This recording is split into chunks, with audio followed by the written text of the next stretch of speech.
Agradinda.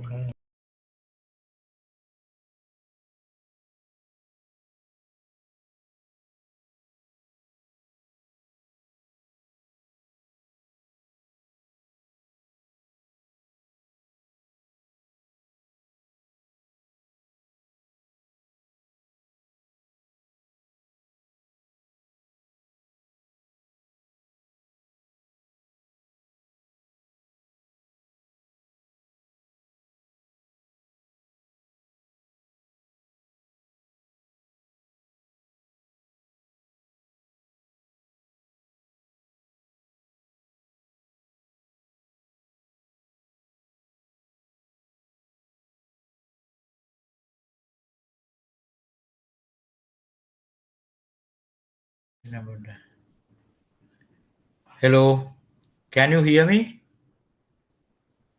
Can you all hear me? Yes, sir. Uh, can you all see the screen? PowerPoint? Can you all see the screen?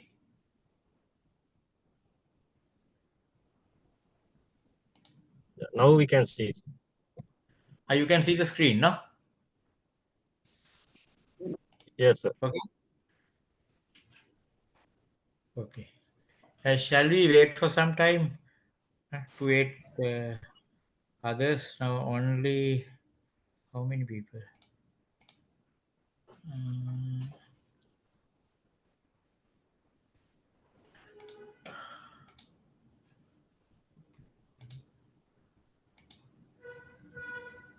ඉදනක ඉන්නවද? මෙතන එනව නේද?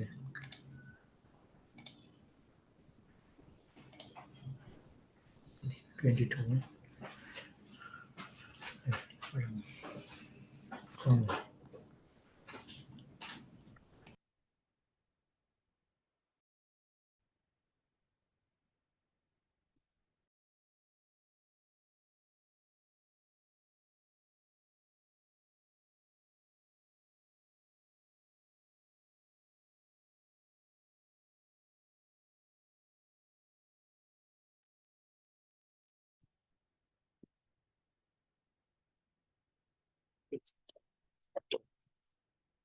Can you close the door, please? And turn this light on behind.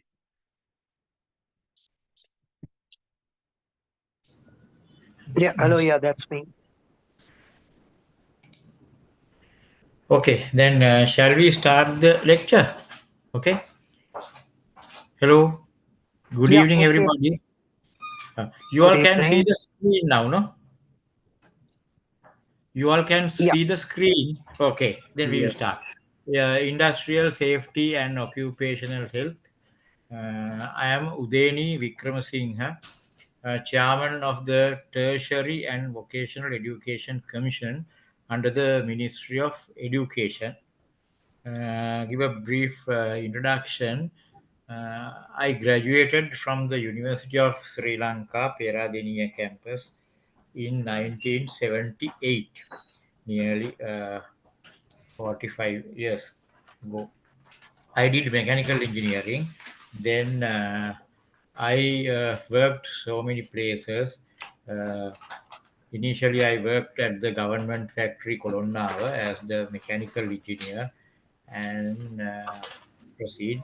Then during my career, I got the Master of Education in Industrial Education and Training from the University of Manchester, then Master of Science in University of Moratuwa in ICT.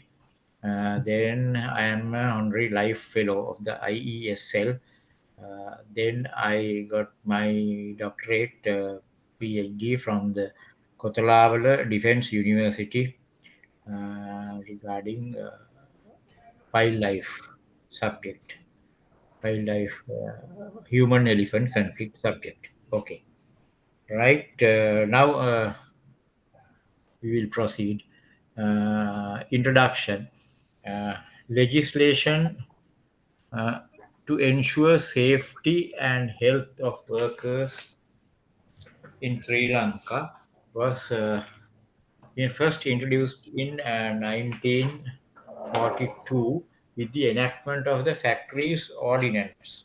I think you all must have heard about the Factories Ordinance, Karmantashala Agnya Panat, uh, Act, Ordinance number 45 in 1948 by the Department of Labor.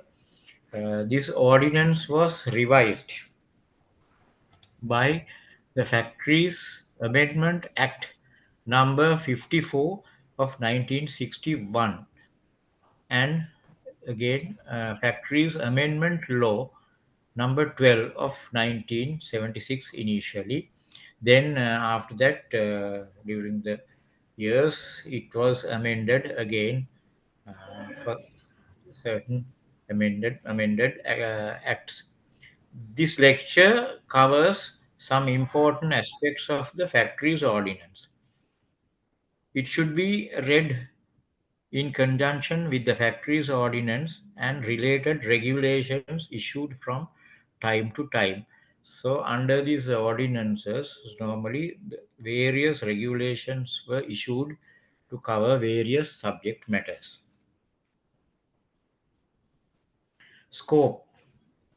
As the title suggests, this law given coverage only to factory workers. Workers in other establishments such as shops, offices, etc., are excluded. So, shops and offices are covered under Shop and Office Employees Act. It's a separate act issued by the Department of Labor to cover shop and offices. This manifests as an injustice to non factory workers since safety and health is as vital to them. So, safety and health is a very important issue in our day to day work. This injustice has been rectified in many other countries by extending the coverage to all employees except perhaps to domestic servants in private employment. The law applies to factories belonging to private, public, and corporation sector. So these factories are located in public sector, private sector, and other corporation sector, semi-government organizations. So definitions, we will see what is the definition of the term of factory. The Factories Ordinance defines the term factory differently to the common man's concept of a factory. In terms of the definition, the following conditions have to be fulfilled for an establishment to be legally considered as a factory. So we will see what are the conditions. So number one, it should be situated in a premises. That is the number one condition. Number two, persons or one person, at least one person should be employed. Number three, in manual labor. So they have to work manually. For number four, for making of an article or part of an article or altering, repairing, ornamenting, finishing, cleaning, or washing, or breaking up, or demolition, or adapting for sale for any article. So in all these cases, adapting for sale, so some sort of commercial purpose. We make the article for part of an article, we alter some particle or repairing of article, ornamenting, finishing of some article, cleaning or washing or breaking up or demolishing or adapting for sale of any article. Work should be carried out by way of trade or for purpose of gain. So there should be some sort of commercial activity for trade or any purpose of gain. So there is any other fifth condition. The employer should have the right of access to and or control of the premises. So if we consider, if we register one particular place as a factory, so the employer should have the right of access to that particular place, and he should have the control of the premises. Then, in addition to the above, the following are some of the premises which are deemed to be factories under the law, through they do not conform to the above definition. So now I have indicated the condition in the previous slide. So there are some places, although it does not come under the above conditions in the earlier slide, there are some other places. What are the places? We will see. A. Any yard or dry dock in which ships or vessels are constructed, in a dockyard or something like that, reconstructed, repaired, refitted, finished, finished or broken off. This is another condition. Now, B, any laundry carried out on as an ancillary to another business or public institution. So there are some places for government organization, they run a separate place called laundry to clean the clothes. So any laundry carried out on as an ancillary to another business or public organization. C. Any premises where making or mending of nets is carried out incidental to the fishing industry. There are some places which helps for the fishing industry. They conduct, they organize or they set up mending of nets. So that place can also be considered as a factory. D. Any premises used for storage of gas in a gas holder having a capacity of not less than 5,000 cubic feet. E. Certain building and other construction works. This construction sites could be considered as a factory under the definition of this ordinance. Purpose of the law. The purpose of the law is to provide safety, health, and welfare. These are the three important conditions: safety, health, and welfare to persons employed in premises to which the law applies. Safety means the provision of an accident free working condition, free environment. Then health means the prevention among works of disability and disease arising out of environmental factors, processes and materials used.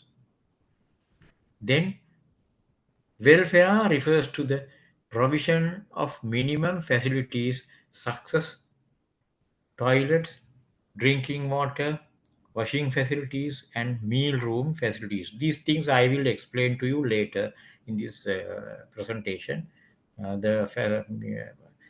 Washing facilities and meal room, the welfare facilities, again the health facilities also I will explain later. Important safety requirements. There are some important conditions which is indicated in the factories ordinance. Number one, guarding of factory machinery. So this is very important when you see the safety precautions of a factory. Guarding of factory machinery occupies an important place among safety requirements. There are three sections indicated in the factories ordinance which covers safety requirements devoted for this purpose. That is number one, section 17. Section 17 of the factory ordinance, it is indicated like this. It is required that all moving parts of the prime mover, the source that provides the movement. So prime mover should be securely fenced. All moving parts should be securely fenced, guarded. That is an important thing. It covers under the section 17 of the factories ordinance. Then section 18, the other one. It is required that all parts of transmission machinery, all parts of transmission machinery such as belts, shafts, chains, tooth wheels, etc., should be securely flint. So, in all transmission components of a transmission machinery should be securely fenced. It is indicated as belts, shafts, chains, tooth wheels, etc. Then the section 19, it is required that all, that L is missing, or A double L, that all dangerous parts of other machinery should be securely fenced so as to be safe to all persons employed or working in the factory premises. So there in under the section 19, it covers dangerous parts. All moving and dangerous parts of machinery should be securely fenced so as to be safe to all persons employed. So these three sections are covered, safety for machinery and equipment. Then term dangerous part has not been defined in the ordinance. So in the factories ordinance, it has not been defined, and the only guidance in this regard appears in case law. Case law, under the case law, which interprets dangerous part as follows. What is that?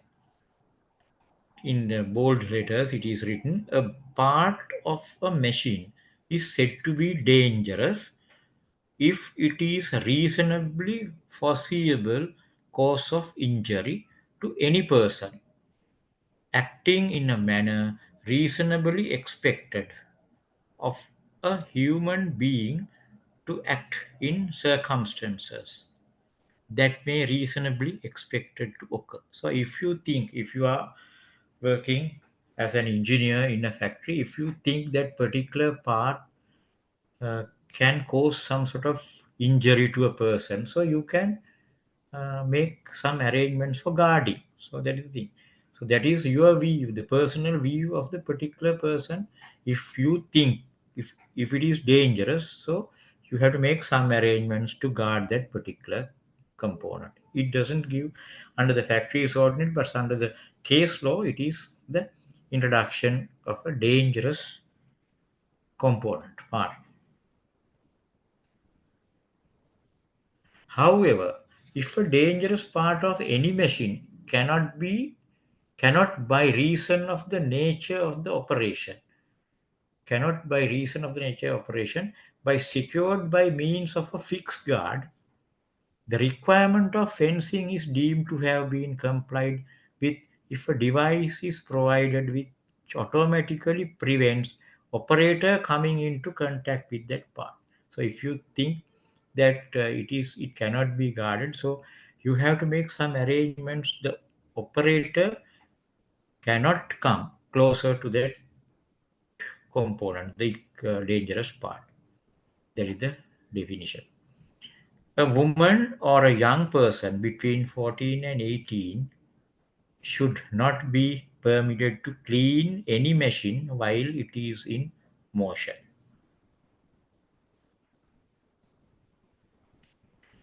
Then we will come to the other important section, lifting equipment.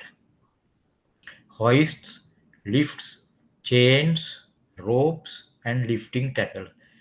In factories, you all can see now all these components are available: hoist, lift, chain, ropes, and lifting tackle.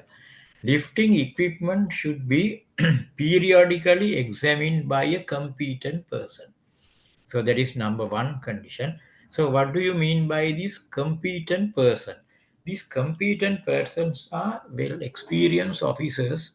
You all can, as engineers, you all can apply to labor department to get the competent person license. The Department of Labor is conducting an interview to when you apply to get a competent person license. So then they will, the senior engineers will call you for an interview, and they will interview them and check the suitability of granting permission as a competent person. So there are list of engineers who got the competent person licenses under the Department of Labor. There's a separate division called the factories division in under the Department of Labor. I will explain those things later in this lecture. So this lifting equipment should be periodically examined by particular competent person. So that particular competent person has to visit factories, interview people, and interview the management of the organization, and they will grant license. Hoists and lifts should be thoroughly examined once in every 12 months. So that gives under the law ordinance. So hoists and lifts should be thoroughly examined once in every 12 months and give a certificate. Whereas chains, ropes, and other lifting tackle should be so examined once in every 6 months. So chain, ropes, and other lifting tackle and other things should be examined once in 6 months. Hoist, of course, once in 12 months, and this competent person will give a certificate after examining these things. Hoists. Every hoist or lift shall be of good mechanical construction, sound material, and adequate strength. Safety weight has to be indicated. So in each case, weight has to be indicated clearly, so the people who operate these things must see all these safety weight number.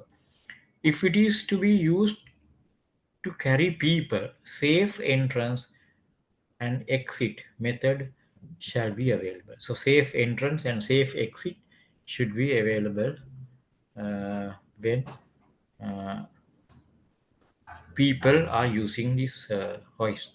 Safety locking mechanism for doors should be installed once we get into the hoist or the lift or other thing. So safety locking mechanism should be available. It covers all these uh, sections are covered under the section 27 of the factories ordinance. Then chain, rope, and lifting tackle. No chain or lifting tackle shall be used unless it is this one. I couldn't delete that one. It is unless it is of good construction, sound material, adequate strength. No chain, rope, or lifting tackle shall be used for any load exceeding the safe working load. So any of uh, these things, chains, ropes, lifting tackle, there should be safe working load. So no chain, rope, or lifting tackle shall be used for any load exceeding that particular figure, safe working load.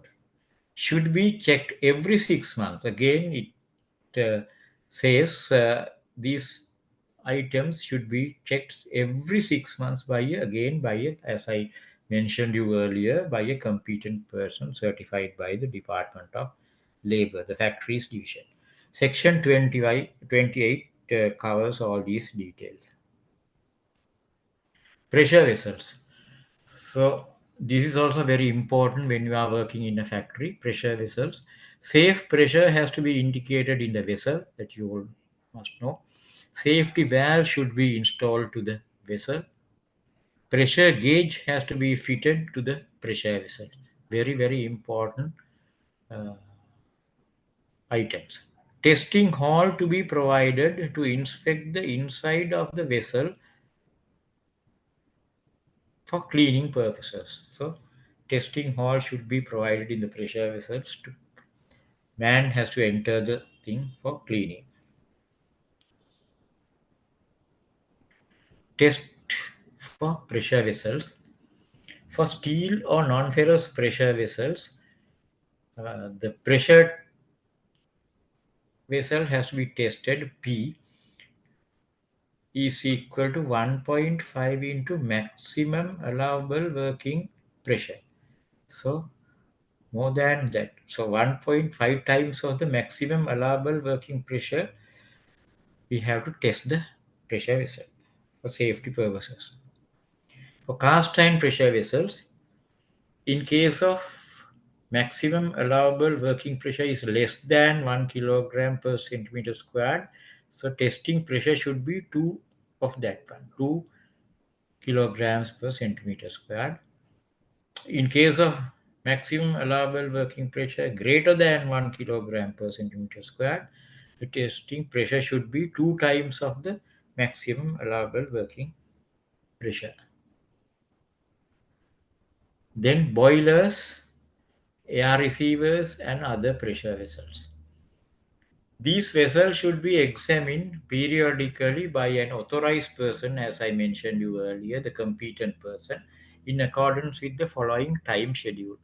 So it clearly indicates boilers once in every 12 months. So every boiler should be tested by a person, competent person, every year, once in 12 months. Gas receivers once in every 12 months. Air receivers once in every 24 months. Steam receivers once in every 24 months, that is 2 years. These vessels should have pressure gauges, safety valves, draining devices, etc. attached to them. These are the important components of these pressure vessels. You can see the cross section of a fire tube boiler. Any textbook you can see this type of fire tube boilers. There are two types of boilers, fire tube and water tube boilers. So you must know all these things. So it gives a brief picture about the various components of a boiler. The important uh, items are given, indicate පීඩන මාපකය, වාෂ්ප නවත්තන valve එක, stop valve,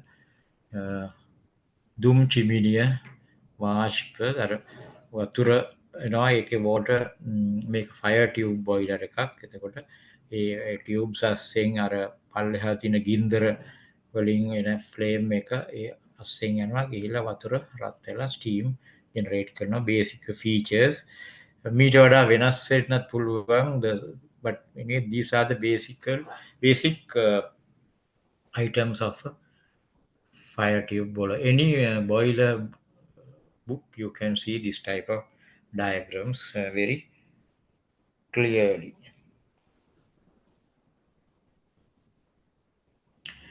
Under the Factories Ordinance 1942 number 45, as I explained, if a boiler is transported, this in is wrong, typing mistake, it should be is. If a boiler is transported,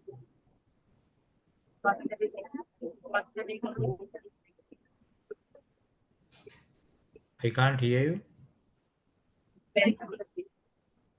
Okay, shall I go on? If a boiler is transported or shifted to another place,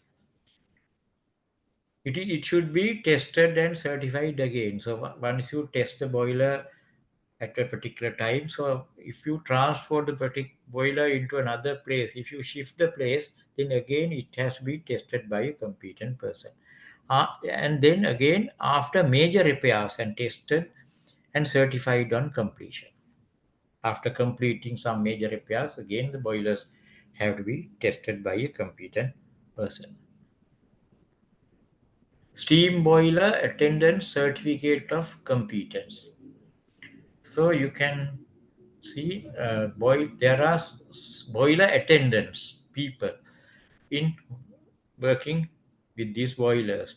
The factory's regulations 1965 and published in Ceylon Government Gazette number 14,495 dated 3rd September 1965, in the year 1965, under the Gazette number 14,495, they issued the regulation.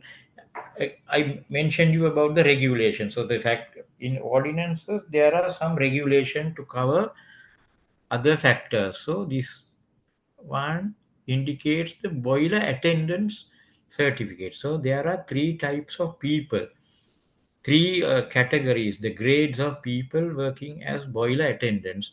Class 3 people, number one, class 3 people up to steaming capacity of 2000 pounds per hour.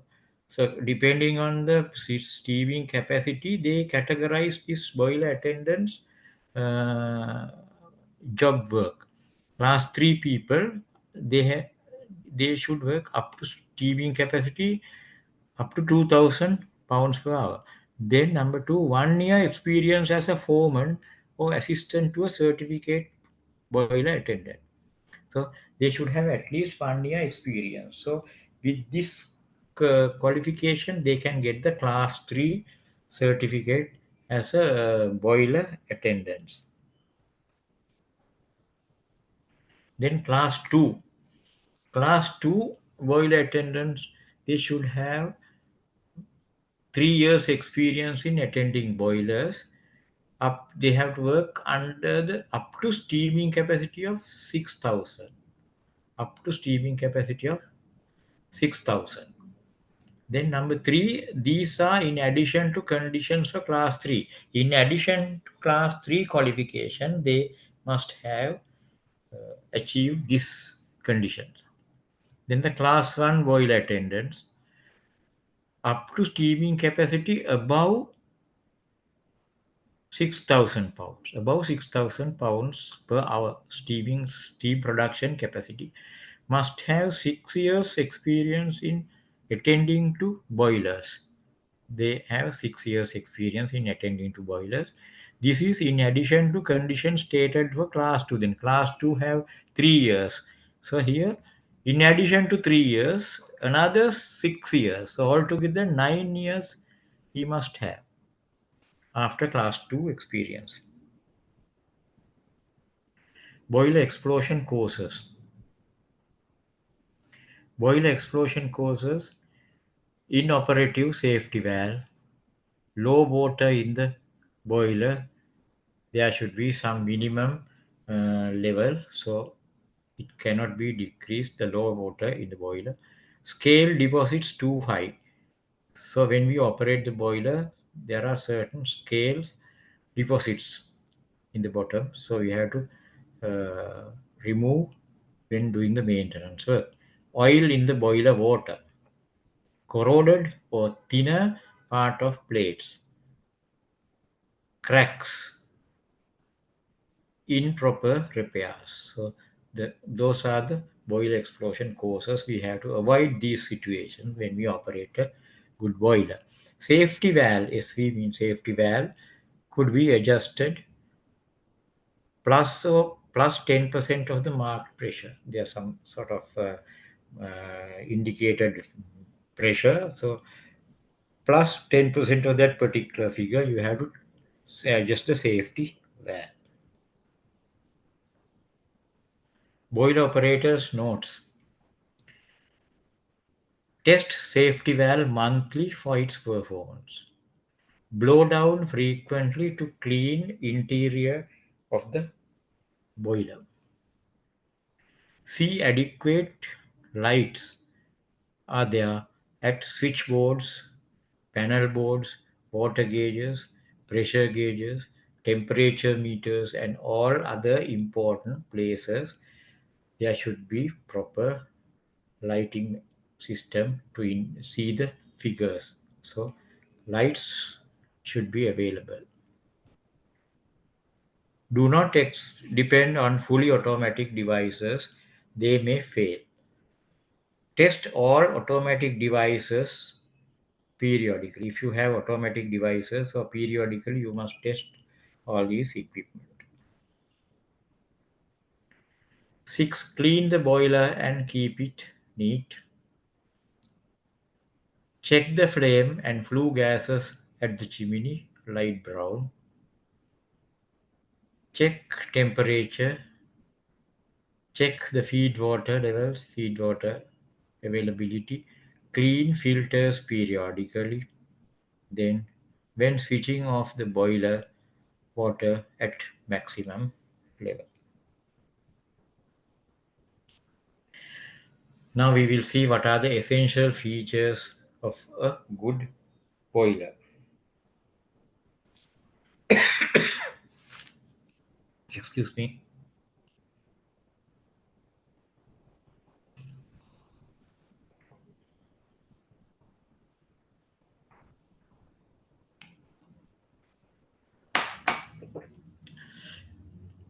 Essential features of the good boiler. The boiler should be light in weight, compact, and should less in should use less space. It should allow easy, cheap, and quick maintenance.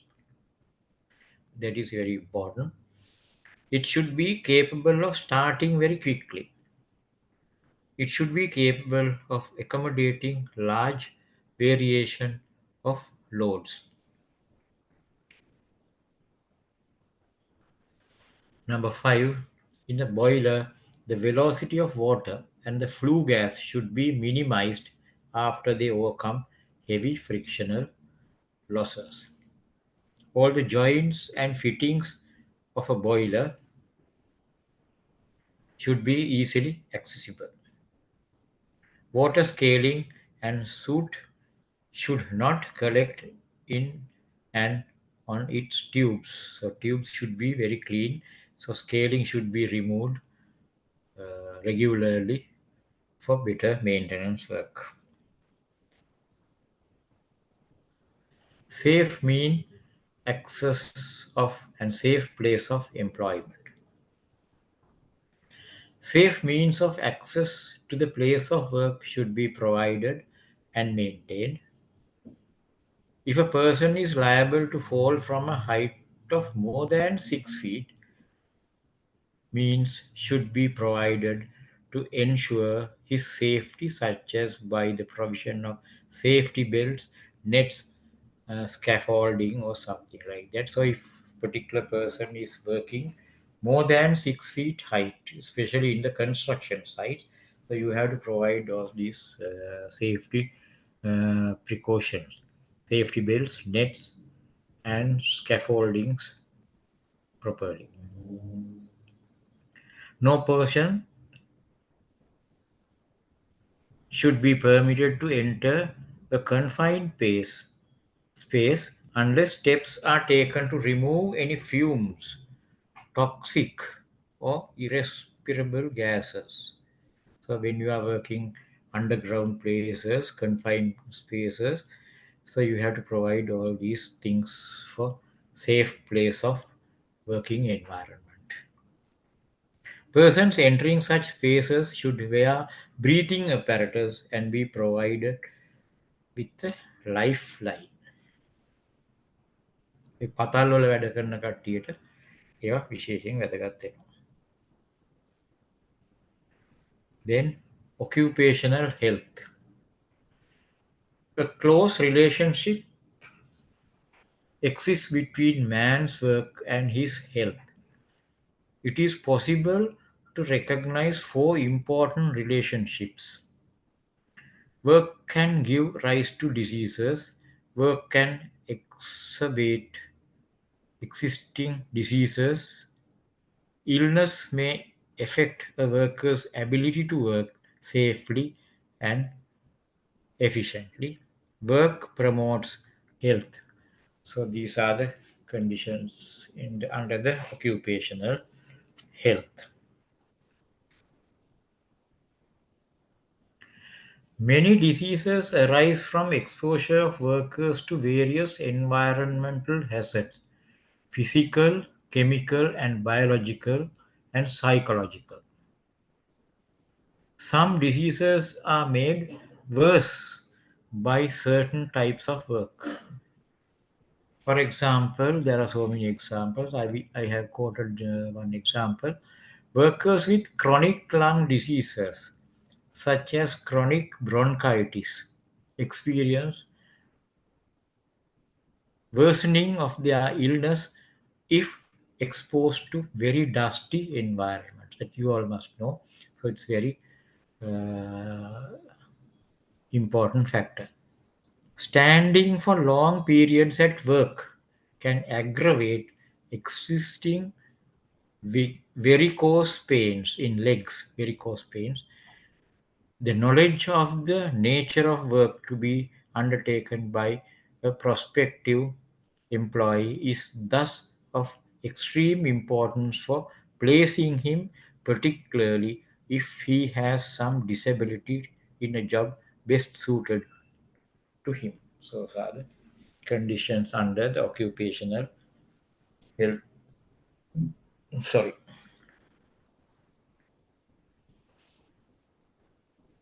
People who suffer from certain illnesses are unsuitable for employment in certain types of work, as they may not be able to perform such jobs efficiently and safely.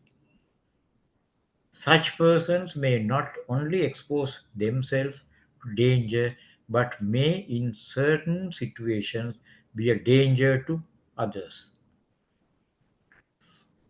It is well known that persons suffering from red green color blindness are unsuitable for employment as train drivers. That is very important. And good visual acuity is essential for driving any type of vehicle.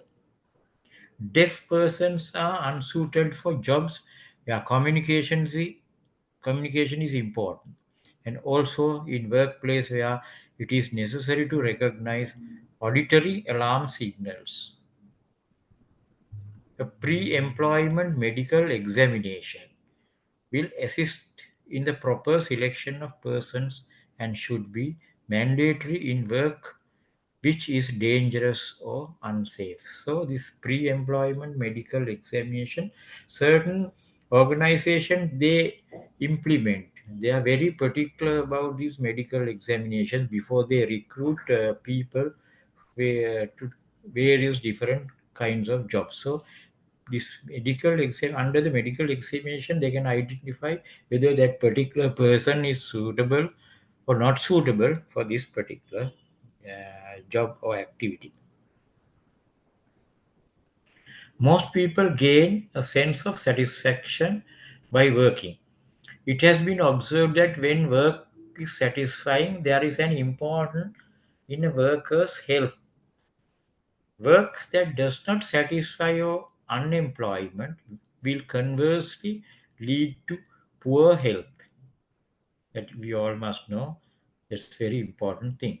It has been found that the health of retired persons who have enjoyed good health throughout their working career, working life, deteriorates rapidly if they are not usefully employed in some activity. After working 25, 30, 35 years of service, we have to retire. So after retirement, we have to engage some kind of work if possible. Otherwise, it deteriorates your health. That's a normal practice. Certain special problems in common with other developing countries occur in Sri Lanka. In tropical countries, heat is a problem experienced in many working situations, including working outdoors. Many workers suffer from discomfort and fatigue, and some experience heat cramps, heat exhaustion, and heat stroke.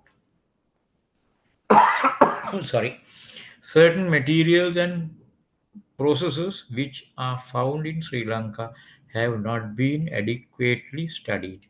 Many vegetable dusts, such as rice husks, coconut husk, chili powder, and tea fluff, the adverse effects that the adverse effects about which little information is available need further study. These are the issues we have to think. With changing technology, modern machines and processes are introduced, replacing old technology with new.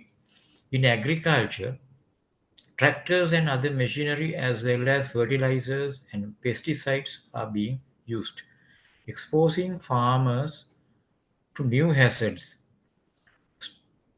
Stone masons now use electric grinders and polishers instead of the hammer and chisel, producing fine particles of silica which are easily inhaled. Not drivers, divers, it should be divers, divers. Divers are now able to use supportive gear and dive deeper, exposing themselves to greater risk. Rapid industrialization and agricultural development has brought about large-scale migrations of population causing social dislocation. Poor living conditions and an increased incidence of communicable and social diseases. Undertrained workers are often employed in skilled jobs and experience more accidents. In order to achieve the aims of occupational health, many countries have encouraged the establishment of occupational health services for workers. So, in certain organizations, they have arranged occupational health services, a separate division, uh, to introduce these important factors among the working people. There is no legal provision in Sri Lanka to compel employers to provide occupational health services for workers. Enlightened employers, both in the public and private sector, provide well staffed occupational health services in most of the organizations. Some important functions of an occupational health service are described below.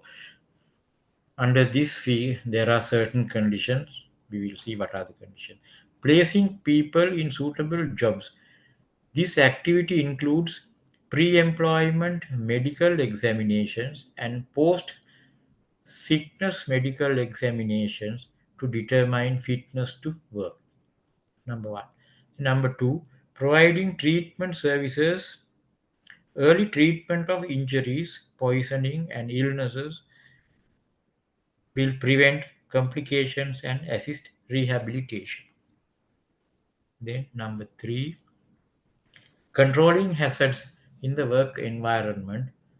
Many hazards are already known, and adequate precautions should be taken to ensure the safety of workers from being exposed to undue risks. Number four, avoiding potential risks involve participation of the occupational health staff in the planning and designing stage of a new plant to ensure freedom from risks and ensuring the installation. Supervision of vulnerable groups. These groups include young who may need initial support during acclimatization to a new environment. Educating workers and management and providing counseling. The workplace provides excellent opportunities not only for education of workers in occupational health and safety practices but also on general health topics. Supervision of sanitary and welfare facilities, it's also very important, which includes the supervision of sanitary and washing facilities. I will explain these sanitary facilities later, to ascertain whether adequate numbers are provided and whether they are maintained in good condition. The supervision of catering facilities as well as prevention of environmental pollution outside the workplace. Whilst the environment within the workplace is the responsibility of the occupational health staff, they should also ensure that the environment outside the working place. Now, again, another section, principles of accident prevention. Definition of an accident. This gives the definition for accident. Any unplanned event that resulted in injury, ill health to people, or damage or loss to property, plant, materials, or the environment, or a loss of business opportunity. That gives a brief definition about the accident. Principles of accident prevention, accident statistical studies. So there are so many statistical figures that this gives some sort of idea. So it means uh, non-injury 300, minor injury 21, and major injury 1. So after 300, some sort of basic statistics, this may vary from time to time. Non-injury incidents 300 will become a minor accidents. So minor accidents around the 29, not the exact figure, approximate figure. Then a major accident will occur. So it means, so there are so many indications about the accident prevention statistics under this data. So this we have to think about these things when we design our job in factories. Principles of accident prevention. So accident prevention, under the accident prevention, these are the reasons: economic reasons, humanitarian reasons, legal reasons. So we have to think about these reasons. These things will be explained in the other slide. Economic reasons, humanitarian reasons, and the legal reason. What are the things? Principles of accident prevention, humanitarian reasons. What are the things? Nobody who goes to work wants to have an accident. So that is very important thing. Then, as individual managers, as you all are managers in the organization, as engineers, senior engineers, as individual managers, we do not want people to suffer ill health or injury on our sites.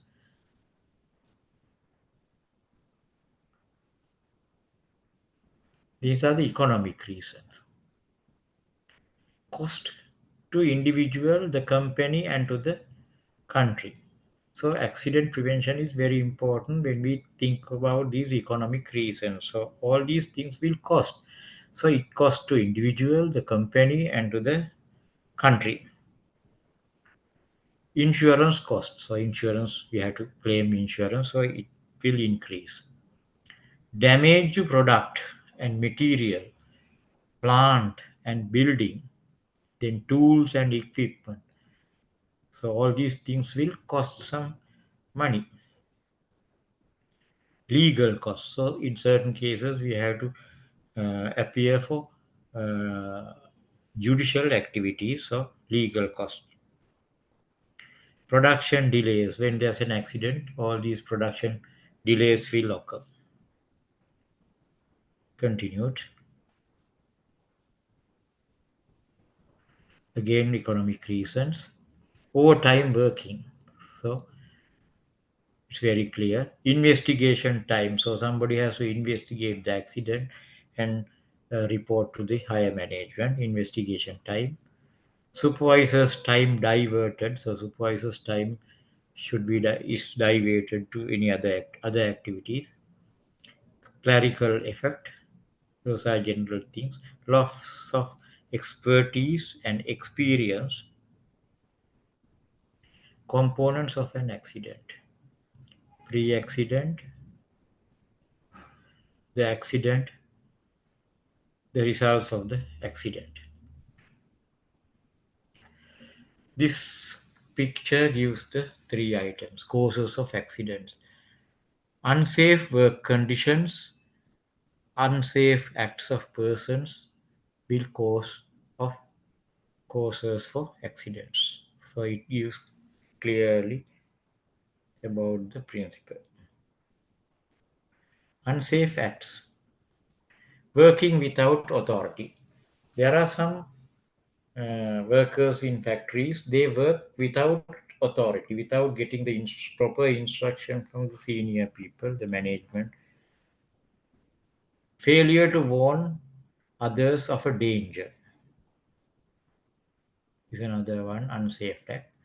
Leaving equipment in a dangerous condition. Misusing equipment, wrong speeds, We are not following proper safety guidelines. Disconnecting safety devices such as guards, using non-defective equipment, using equipment the wrong way or for wrong tasks. These are the unsafe acts. Failure to use or wear personal protective equipment. This is very important thing. In most situations we have seen our people, they are not wearing protective equipment, especially in welding work. They are not using goggles and other things. I think as engineers you must know all these things. So we failure to use personal protective equipment will cause accidents. Bad loading of vehicles, failure to lift loads correctly, mechanically and physically, being in an unauthorized place, unauthorized servicing and maintaining of moving equipment,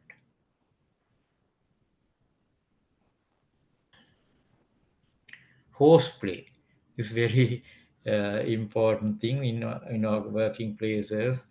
Uh, the young people, they crack jokes and all these sort of horseplay activity will make accidents. Smoking in areas where it is prohibited, drinking alcohol or taking non-prescribed drugs, etc. There are so many other things. I have indicated some important factors on this topic. Unsafe condition, inadequate or missing guards to machines. I explained earlier section 17, 18 and 19, guarding of machinery under the factories ordinance. So this indicates that inadequate or missing guards to machines, again, it's unsafe working condition. Excessive heat or cold, defective tools, fire hazards, ineffective housekeeping, keeping materials, stacking materials in proper way, handling of equipment, all these things under housekeeping. Hazardous atmosphere, excessive noise levels, that is also very important, unsafe work condition. Exposure to radiation, inadequate illumination or ventilation, etc. What can we do to prevent accidents? Principles of accident prevention. Essential first step, risk assessment. We have to assess the risks, identify the hazards, identify those who may be affected. Those are the assessment we have to make. Identify the risks, then eliminate risks or substitute, control the risks, record and review. These are the important factors for risk assessment. An essential second step, method statement. So we have to prepare method statement after analyzing the risks assessment, as I informed you just now. All operations requiring methods statements must have them. All method statements must be approved by the management. Method statements must be understood by the personnel undertaking the work. Method statements must be followed. Random checks made to ensure compliance. This is very important. We will prepare all sort of statements we are not following. So random uh, checks should be adopted in factories. Safety inspections. What is the purpose of an inspection and who could do it? purpose. Ensure compliance with the law. Law means the factory's ordinance, whether it is complying or not. We have to ensure that one. Ensure all are working safely within a safe place of work. Hazard spotting. Safety inspections. Who could do it? Safety inspections. Senior management, contractors management, safety advisors. There are certain organizations, they employ safety advisors from outside to control safety activities. Enforcing authorities. Enforcing authorities mean the Department of Labor. They are the enforcing authority for safety. External consultants, insurers, plant inspectors, etc. Who could do it? It is you as the senior engineers working in the organization. Principles of accident prevention. Again, accident prevention through, you can see the diagram very clearly, the information, then supervision, then training, and then the instructions. So you have to get the information, so you have to supervise them, then some training has to be provided for all the employees working in the organization, and after training you have to instruct them how to prevent accidents.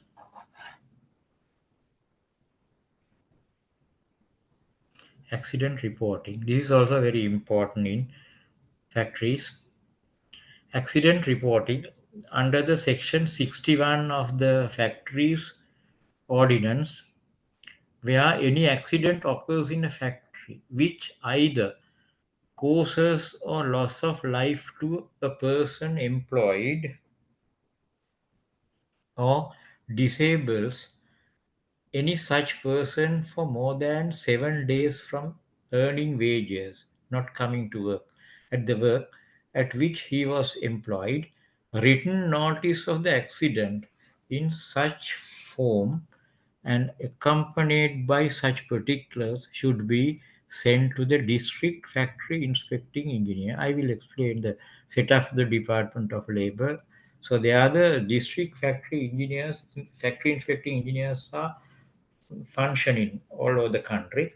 So written notice has to be forwarded regarding the accident to the district factory inspecting engineer.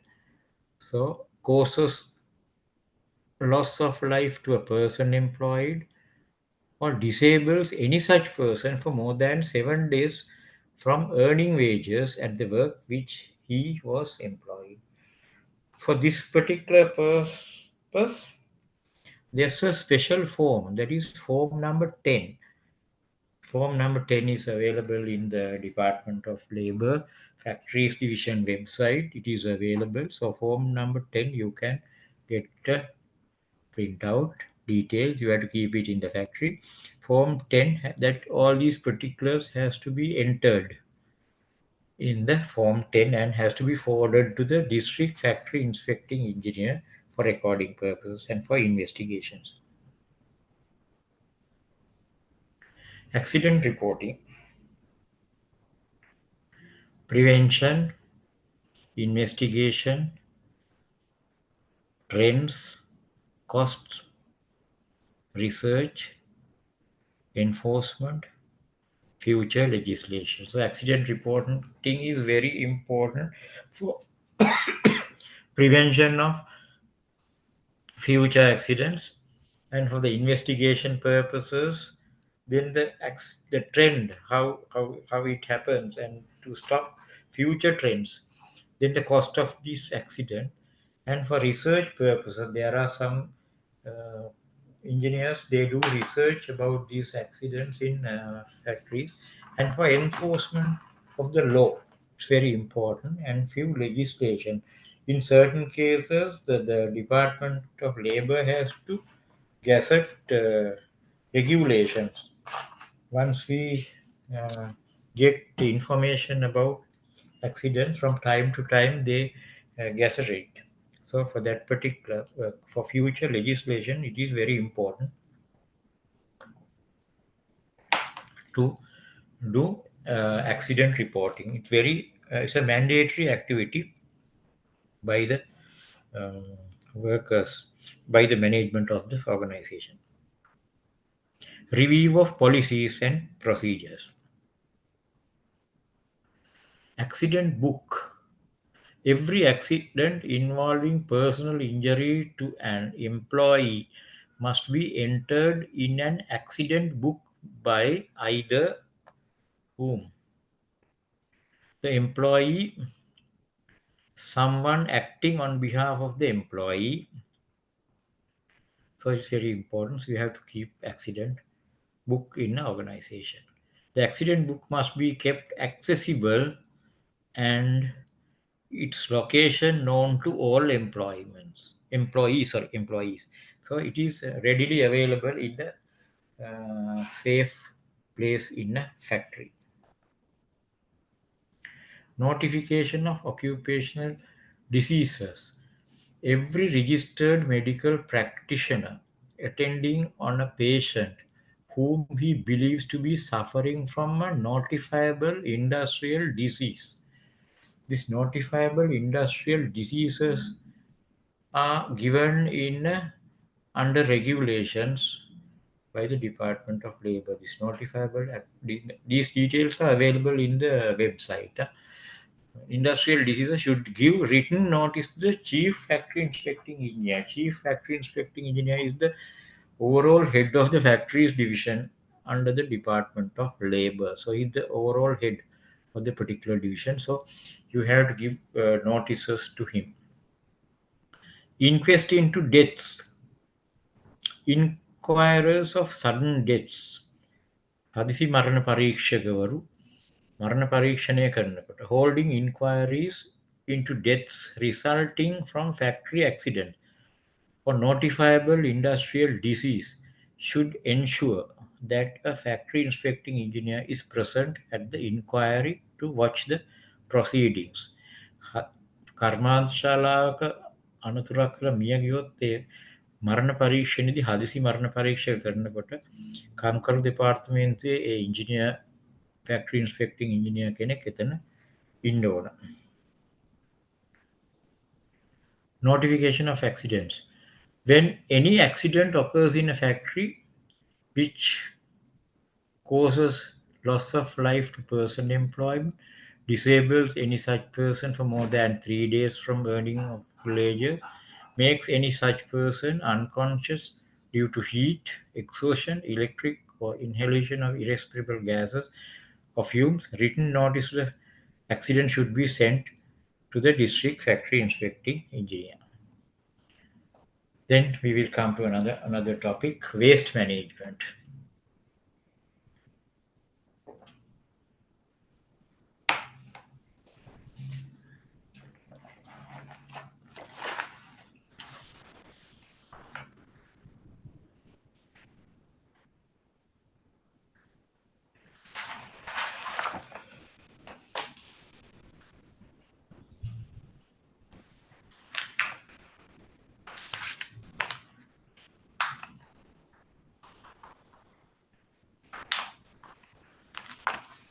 Sorry, I will.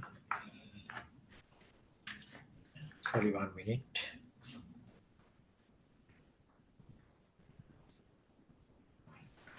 Waste management, excuse me, sorry. Today, Sri Lanka is facing the same problem of rapid industrialization and urbanization, both of which, if not adequately controlled, would lead to a pollution problem that you all must know. This situation is further aggravated by the fact that Sri Lanka lacks the necessary financial resources for prevention of pollution. Sorry. In Sri Lanka, Most industries, both small and large, discharge their waste to the general environment with little regard to the community at large. මේක බොහොම වැදගත් කාරණාවක් අපි අපද්‍රව්‍ය කළමනාකරණයේදී. Industrial waste, next slide.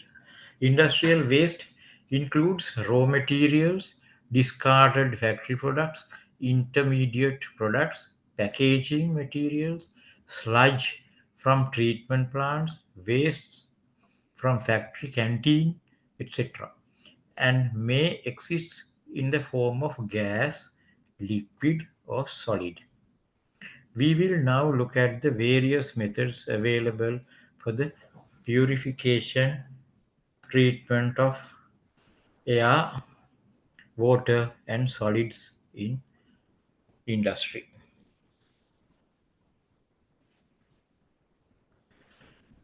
The first step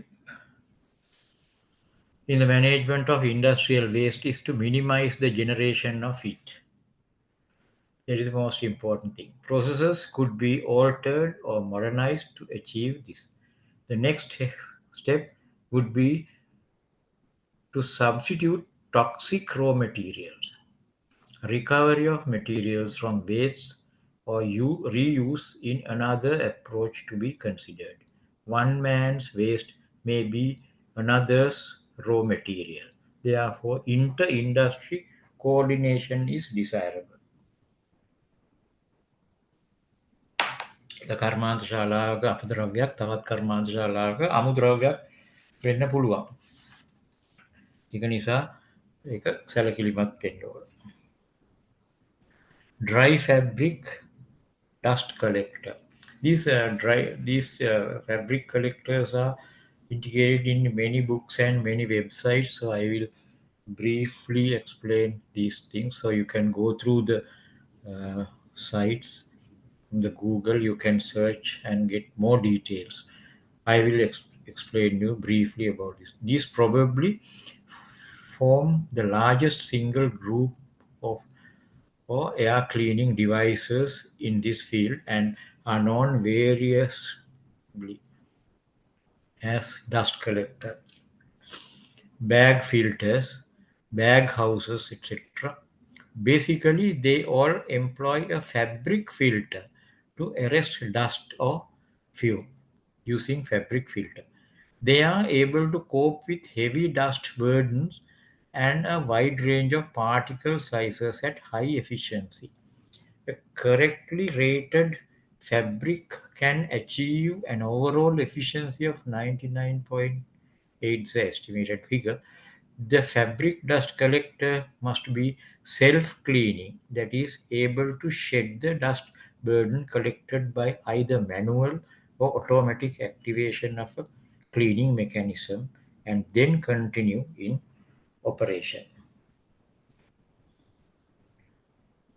In most designs, the fabric filter is arranged as tubs, bags, or envelopes mounted on supporting frames so as to form a permeable division between the clean and dirty slides. So separate clean and dirty slides.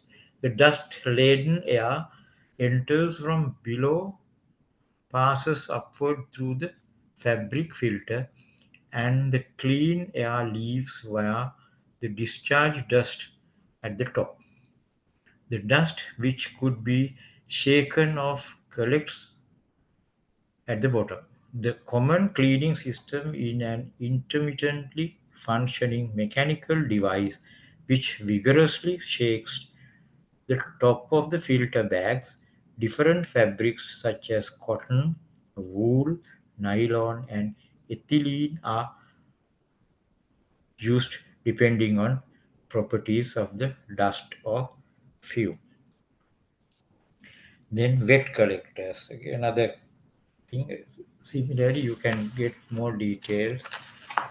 I will briefly explain this one, wet collector. The basic principle of the wet collector is to bring the contaminant into intimate contact with water so that it is more rapidly extracted from the airstream and is absorbed directly into a water mass.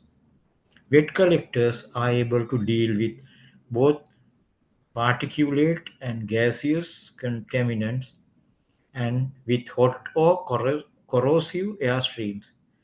The two common wet collectors in use are the Venturi scrubber and the self-induced spray wet collector. Then water. Every workplace discharges a certain volume of effluent water out of the premises. Some industries may discharge relatively harmless effluent, whereas in some cases it may contain highly toxic chemicals. There are a large number of physical and chemical methods available for the treatment of effluent water. Sedimentation. The principle of density difference is used here for gravity settling. This method is cheap and commonly used in Sri Lanka, this sedimentation method.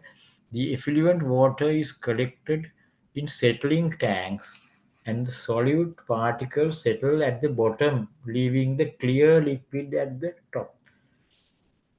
The sludge which builds up at the base has to be removed regularly and further treated if necessary before disposal.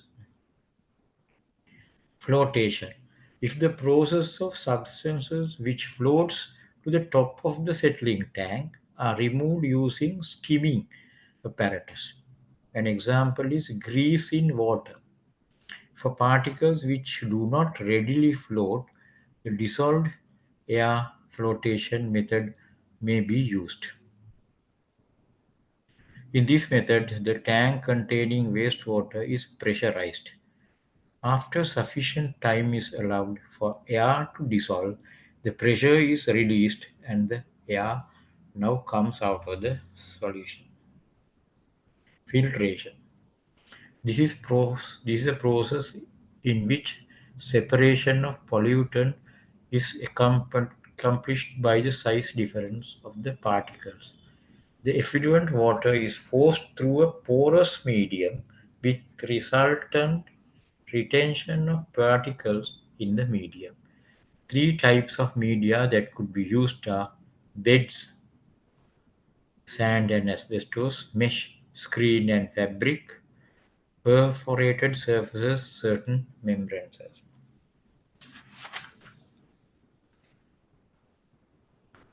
Then we will come to the solids, solid waste management.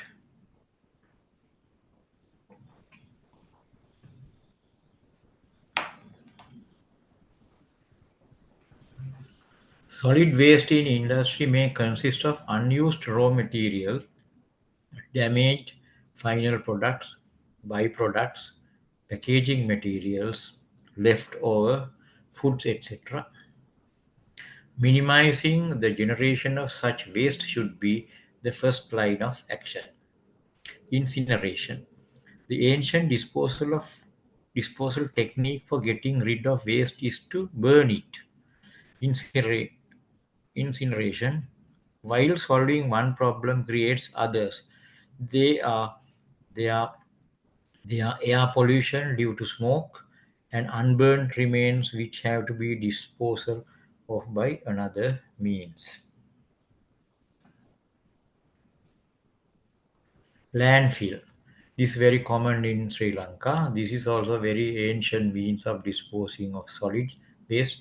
The solid waste is spread layers and layers, then compacted with bulldozers before another layer is spread. After the waste is about 3 meters deep, it is covered by a layer and compacted again. Sorry. We will come to another important item about safety: fire.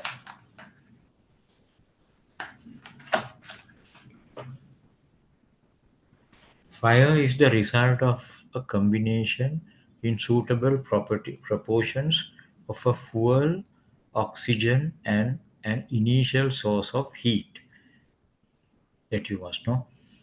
This combination is a chemical reaction in which a heated substance combines with oxygen to produce heat, light, smoke, and toxic gases. The reaction involves both heat consumption and heat production, with a net production of heat. Products of combustion. The application of heat to solids and liquids produces vapors at their surfaces which ultimately mix with air to cause a fire.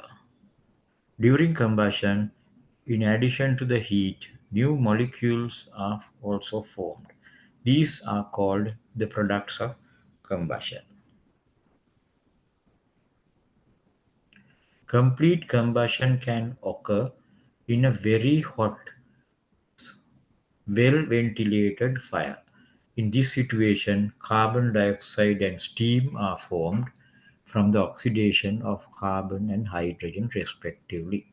Oxides of various other elements such as sulfur and nitrogen are also formed. Toxic substances can also be produced in some fires. Hydrogen cyanide can be formed from burning of wool and silk. Acetic acid from timber and paper, and carbon monoxide from incomplete combustion of carbonaceous material. Ignition sources. Heat is one of the three factors necessary for combustion.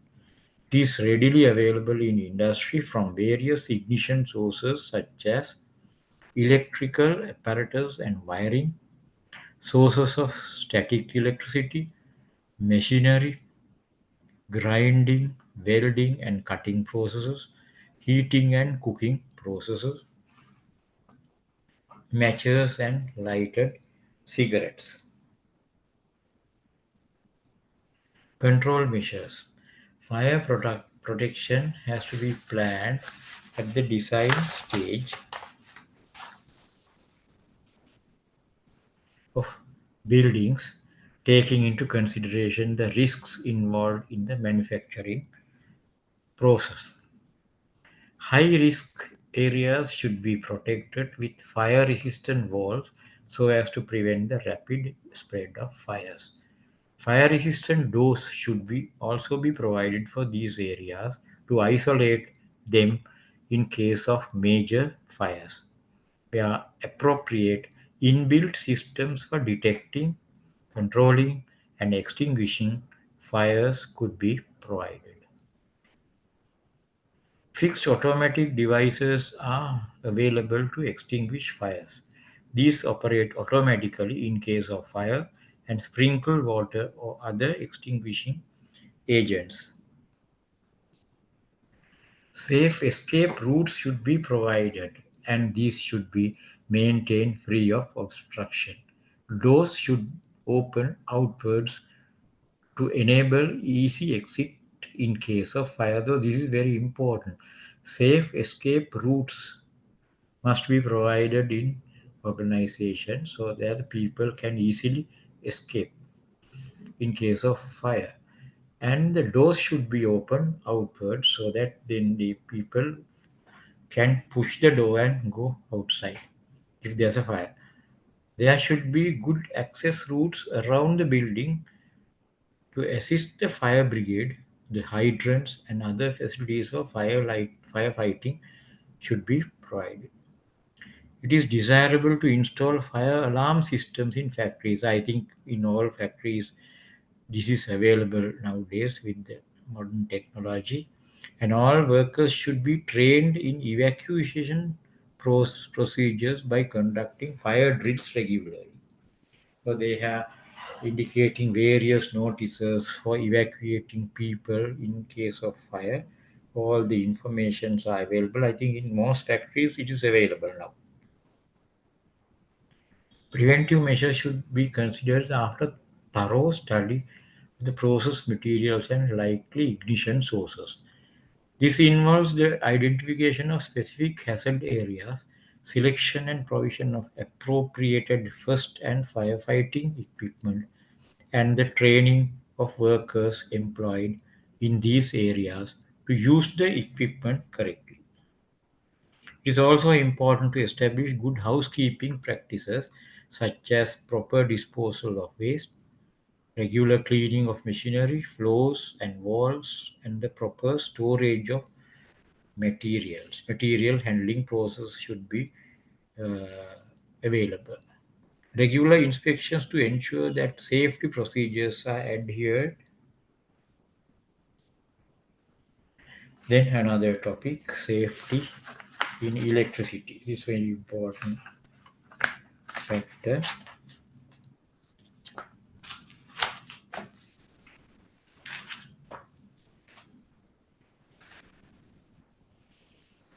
Electricity is inherently dangerous, and like unguarded machinery, fire, steam, etc., has to be treated with respect. Causes of electrical accidents. What are the causes? The causes of electrical accident may broadly be classified under three headings: defective design or construction of apparatus, failure of apparatus due to inefficient maintenance, misuse or maloperation of sound apparatus due to failure of personnel or management or misapplication. An analysis of the causes of electrical accidents gave following figures. These figures may vary from time to time, but basically from research studies, they have identified defects in design or material, 16% of electrical accidents, sound apparatus ill-maintained, 9%, unknown causes, 5%, taking unnecessary risks, or failing to utilize the means provided for safety, 70%. So 70, you can see 70% is for taking unnecessary risks or failing to utilize the means provided for safety. So personal failure, accidental slipping of a screwdriver can create flash. So accidental slipping of a screwdriver by an electrician may cause or may create a very uh, serious flash. Management too can contribute to these errors by wrong selection of application of apparatus, failure to provide safe conditions for maintenance, poor selection of staff, overloading the system, lack of supervision, lack of proper training of equipment. Hazards of electricity. There are two kinds of types of hazards: personal injury and damage to property. Personal injury. What are the personal injuries? Personal injuries that you all must know may caused by electric shock, electric burn, then arc eye. What is electric shock? Falls from roofs, cuts, dropping of tools, injury from damage to nerve issue, death from fibrillation of a heart, death due to asphyxiation, physical injury from violent muscular contraction. Electric burns. Generally speaking, an electrical burn penetrates deeply and may take long time healing through the appearance of superficial damage may be slight. Direct current burns tend to be more acute than AC alternating current burns due to the fact that the direct current arc is more persistent than the AC arc, which latter tends to extinguish more easily at the moment when current passes through 0 volts. Burns are invariably associated with physical shock, and great care is necessary in their treatment. Archive. This is caused by ultraviolet rays from an electric arc, for example, in arc welding, reaching unprotected eyes.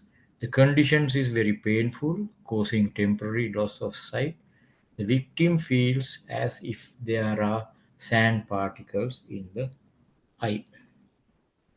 The only way in which the arc eye can be prevented is to wear eye protection of the correct type and to do welding in screened off areas. Electrical safety. So far, we have been considering the dangers associated with the use of electricity. There are a good there are a few principles which is followed will make electricity a good servant and not a bad master. The principles used in making electrical conductors safe are to guard them electrically and mechanically, to make them inaccessible, to install, operate, and maintain them in proper manner, to make them dead, to energize them at low voltage. So we will see what are these things. To guard them electrically and mechanically, electrical guarding is achieved by covering the conductor with an insulator such as rubber, plastic, oil impregnated paper, linen, glass, porcelain, etc. Mechanical guarding of the insulated conductor is done in various ways and can be in the form of soft metal tubes extruded over the insulated conductor, or fixed tubes through which the insulated wires were drawn, or in the form of steel armored wires or tapes. Then, to make them inaccessible, bare conductors may be fixed on porcelain or other insulators, which in turn can be supported above. To install, operate, and maintain in proper manner. What is that? The circuits and apparatus must be designed, erected, and maintained by qualified and competent persons in conformity with the best current practices, and that the operators are trained in their work. Then next one, to make them dead. This is done by using circuit breakers. In electrical system, you can see circuit breakers for isolating switches or isolating switches to stop the current passing. Conductors may also be made dead automatically on the occasion of a fault by means fuses or circuit breakers. To energize at low voltage. If the voltage is reduced, then the current also gets reduced. In the case of portable electric equipment work in confined places, it is better to use low voltage to prevent accidents.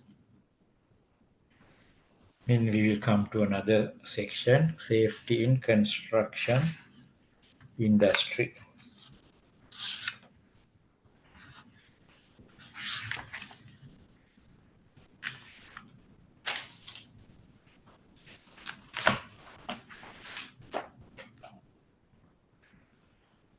Construction sites can be divided into two categories, as you all know, buildings and civil engineering sites. Under the buildings, houses, hotels, schools, factories; civil engineering sites, roads, dams, bridges, and power stations.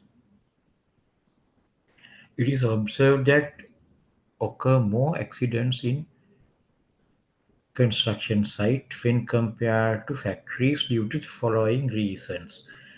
Number one, frequent change of work sites. So in construction sites, in certain cases, they frequently change sites.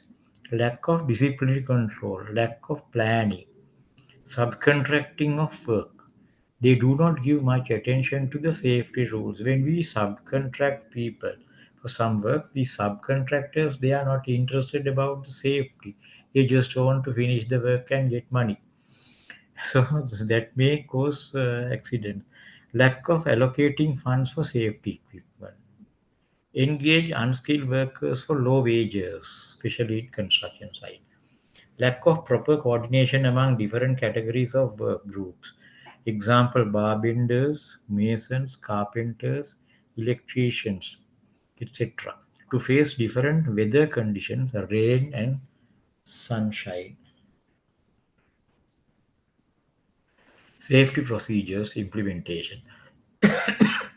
To prepare a comprehensive work plan at the beginning of work with the help of architects, design engineers, site engineers, technical officers, and site supervisors. So before starting any construction site, so all these senior officers, they get together, discuss the possibilities of accidents and how it happens and how to prevent accidents. So that's very important.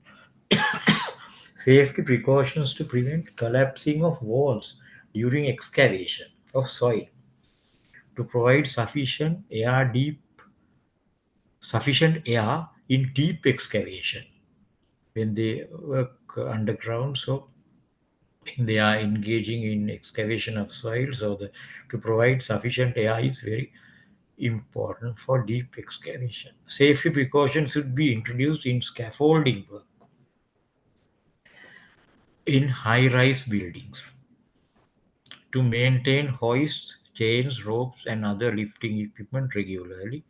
Inspection of such items should be done periodically, as I mentioned you earlier at the beginning of the lecture, how to inspect these hoist chains and get a certificate from competent person. Attention should be given for safety precautions in roof construction. Proper methods should be adopted in material handling and storage of materials such as steel, pipes, cement, sanitary equipment, etc. Laying electric cables, especially in temporary sheds, in work sites, should be carefully done. Handling of explosive materials in road construction sites, underground tunnel construction sites. Special attention should be given for fire safety. Then another section, health and welfare.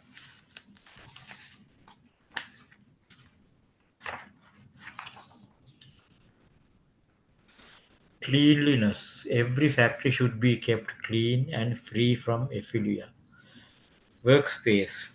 Every person working in a factory should be allowed at least 400 cubic feet of free space. So, this is very important. This is laid down in the factory's ordinance regulations. In calculating the free space, no space above 14 feet from the floor should be taken into consideration. So you have to calculate the volume of the working space. When you calculate the volume, the length and breadth, then the height, if when we take the height, no space above 14 feet from the floor should not be taken. No space should be taken. So length, breadth, and height 14 feet. Volume, take the volume and divide it by the number of workers. So for one particular employee should have 400 cubic feet for safe working space. Sanitary conveniences. Sanitary conveniences should be provided and maintained in all factories as follows. For up to 100 persons, one for every 25 people. So that means for 100 persons, four sanitary facilities for toilets have to be provided separate for men and female. From 100 to 500 persons, one for every 40 persons. Say from 100 to 500 persons, one for every 40. So if we take for first 100, every 25. Then the second 100 to 500, one for every 40%. Again, uh, for male and female separately. For over 500, one for every 60. So that means how many places you have to provide for, say, sanitary conveniences in a factory for better health condition. Separate facility should be provided for male and female. Wholesome drinking water should be provided to workers, except when water is delivered from an upward jet. Cups or drinking vessels should be provided at each point of supply, along with the facilities for rinsing them. Adequate and suitable accommodation should be provided for clothing not worn during working hours. So there should be separate places for uh, wearing, removing the clothes, and getting the fact the when we come to work in a separate dress, and then from the factory, then again we have to wear a separate dress for factory. So there should be suitable accommodation places to remove the clothing. Female workers should be provided with facilities for resting to enable them to rest during the course of their employment. First aid. Every factory should have first aid box or cupboard, contents as specified in the regulations. See Annexure 1. These annexures are not, I have not attached. These regulations can be downloaded from the website of the Department of Labor, the first aid facilities. Train first aiders on every work shift. It is important to ensure that a sufficient number of workers are trained in first aid. Meal rooms. Meal rooms should be available in all factories and other working places, which could accommodate at least one third of the 30% of the total workforce at any one time should be provided. So if we have 100 people, so 30%, at least 30 people can eat at a time, particular time, should be available. When in any room lead, arsenic, or other poisonous substances is used, no person should be permitted to partake of food or drink or to remain in such room during intervals allowed for meals or rest. Notification of occupational diseases, I have mentioned earlier also. Every registered medical practitioner attending on a patient whom he believes to be suffering from notifiable industrial disease should give written notice to the chief factory inspecting engineer. I think I have mentioned it earlier slide. There shall be kept in every factory in such place outside the factory as may be approved by the factory inspecting engineer a register called the general register. The following details have to be entered. In factories, there is a general register. All reports and particulars required by the provisions of the factories ordinance to be entered in or attached. Details of accidents and industrial diseases occurring in the factory, of which notice is required to be sent to the labor department. Young persons employed in the factory, such particulars as may be prescribed as to the washing, whitewashing, of color washing, painting of varnishing of the factory, all construction, maintenance details should be entered in the general register. Then, as I mentioned earlier, factories division of the Department of Labor, I will explain the activities. You can see enforcement of the factories ordinance to ensure safety, health, and welfare.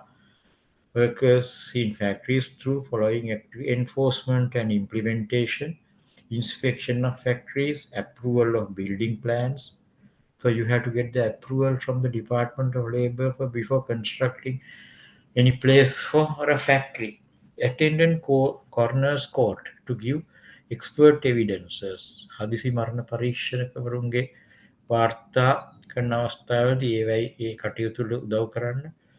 Investigation of complaints, investigation of accidents, institute legal actions, conduct safety awareness program to prevent accidents, analysis of accidents, appointment of authorized officers. I have mentioned earlier the competent person, issue of certificate under the factories ordinance, making safety posters, leaflet, and short films. All these things are available in the factories division. Uh, you can get all these details. Other important activities, advisory services for improvement of work environment in factories, participation in national committees with regard to occupational safety and health, safety auditing and of factories, preparation of curriculum on safety, health and welfare for educational institutions such as Construction Industry Development Authority, CEDA, NITA, National Apprentice and Industrial Training Authority, National Institute of Business Management, NIBM, and NIPM, National Institute of Plantation Management. These are the training organization, and I think you all must have heard about CEDA, Construction Industry Development Authority. So they conduct various courses on safety, health, and welfare. So to prepare the curriculum for such courses, the Department of Labor give, uh, gives the advisor.